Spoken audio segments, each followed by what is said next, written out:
Siz hələ də elə bilirsiniz ki, Cinayət və Cəzanı Dostoyevski yazıb. Açığı bununla bağlı bir iddiam yoxdur. Bu dəfəki videomuzda maraqlı bir konseptlə qarşınızdayam. Deməli, iki qabımız var və bunların birində yazıçı adlarımız, birində isə burada olan yazıçıların seçilmiş bir əsəri var. Biz bunları qarışdırıb seçəcəyik və hansı bir yazıçı və bir əsər gələrsə, həmin yazıçı əgər o əsəri yazsaydı necə olardı? Yəni misal üçün elə Cinayət və Cəzanı Tolstoy yazsaydı bu əsər necə olardı? Bu sualı ChatGPT-yə veririk və o bizə cavab çıxardır.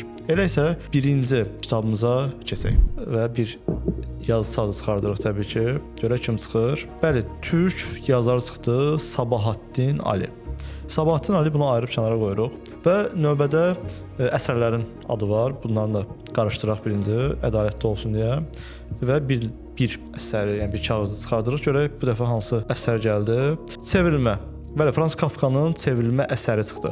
Süni intellektə görə Sabahattin Ali çevrilməni yazsaydı məhz bunlar olardı. Kafkada Qregor Samsa bir səhər bözək kimi oyanır. Sabahattin Alidə isə bu çevrilmə fiziki olmazdı. İnsan artıq hiss edərək oyanardı. Böcəyə yox, işsizliyə, lazımsızlığa, səssizcə kənara itələməyə çevrilərdi. Absurd yerini utanca və kədərə buraxardı. Ailə qəddar olmazdı. Sadəcə yorğun və aciz olardı. Ata qorxaq, ana səssiz, bacı isə zamanla susan biri olardı. Kafka varoluşun soyuq kabusunu yazır. Sabahattin Ali isə soruşardı. İnsan bu qədər yorulmuşkən ondan insan qalmasını gözləmək haqlıdırmı? Finalda isə qəfil ölüm yox, işığı yandırmayan, susmuş, yoxmuş kimi yaşayan bir insan olardı. Çünki burada çevrilmə böcəyə yox, artıq insana çevrilməkdir. Bu süni intellektin fikirləridir. Bəs siz nə düşünürsünüz? Sabahattin Ali çevrilməni yazsaydı necə olardı?